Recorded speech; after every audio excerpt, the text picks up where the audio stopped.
இன்னைக்கு ஆண்களுக்காக ஒரு பவுல்ல 5 பாதாம் பருப்பை சேர்த்து சுடுதண்ணீர் ஊற்றிக்காங்க. ஊற்றி ஒரு 5 நிமிஷம் ஊற வைங்க. அதுக்கப்புறம் இந்த தோல் ஈஸியாக வந்துடும். இப்போ பாருங்கள், தோலை எடுத்துட்டு பாதாம் பருப்பை எடுத்து வச்சுருக்கோம். அதுக்கப்புறம் கசகசா ஒரு ஸ்பூன் பவுலில் சேர்த்து கொஞ்சமாக தண்ணி ஊற்றி இதையும் ஒரு 5 நிமிஷம் 10 நிமிஷம் ஊற வச்சுருங்க. 10 நிமிஷம் ஆயிடுச்சு, நல்லா ஊறிடுச்சு பாருங்கள். அதுக்கப்புறம் ஏற்கனவே எடுத்த பாதாம் பருப்பை இடியோரில் சேர்த்திக்கலாம். தண்ணியை இருத்துட்டு ஊற வச்ச கசகசாவும் இடியோரில் சேர்த்து நல்லா மைய இடித்து எடுத்துக்காங்க. இந்த மருத்துவம் எதுக்காகன்னு பார்த்தீங்கன்னா, விந்து சுத்தமாக நீர் போய் இருந்தாலும் சரிங்க, உடனே விந்துவை கட்டியாக்கக்கூடிய அற்புதமான ஒரு வைத்தியம் தான். அதே மாதிரி உங்களுடைய லைஃப் லாங் ஃபுல்லாவே தாம்பத்தியம் என்பது குறைஞ்சது 1 மணி நேரம் நீடிக்குங்க.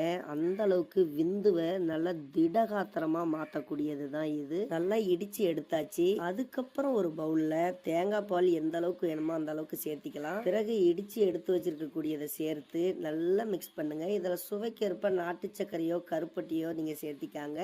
சேர்த்து மிக்ஸ் பண்ணி இதை நீங்கள் இரவில் மட்டும் சாப்பிடுங்க.